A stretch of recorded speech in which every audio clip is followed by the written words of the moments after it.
Back in November, the majority of South Dakotans voted yes to the marijuana questions on the ballot.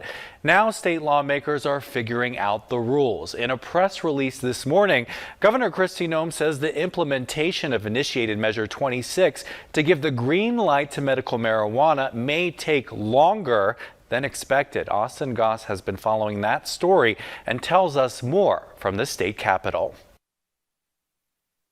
The South Dakota House State Affairs Committee got its first look at HB 1100, Speaker Spencer Gosch's vehicle bill for medical marijuana.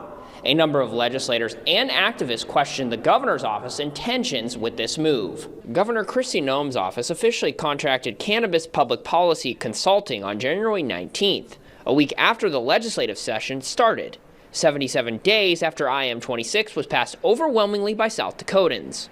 After talking with those consultants, she now says the state needs more time. People spoke last November, and what this bill will do is it will create a committee to do that job, to do the research, and to get that completed by July 1st of 2022.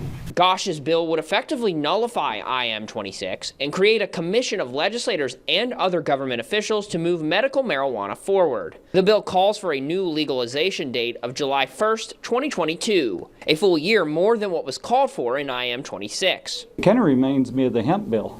You know, we're going to get this done, we're going to work with you, but let's do it next year. Give us some more time. We're not quite ready for it. The state's not ready for this. Let's do it next year.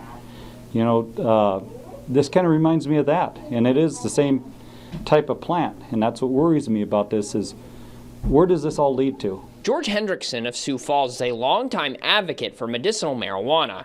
His son Eli has health conditions that his doctors say could be aided by medicinal marijuana. It's really injury to insult.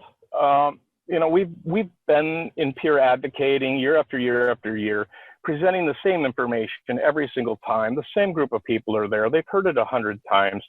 They know what's at stake. The Hendrickson family will likely have to set their clocks for yet another wait. He's a little child that wants a quality of life.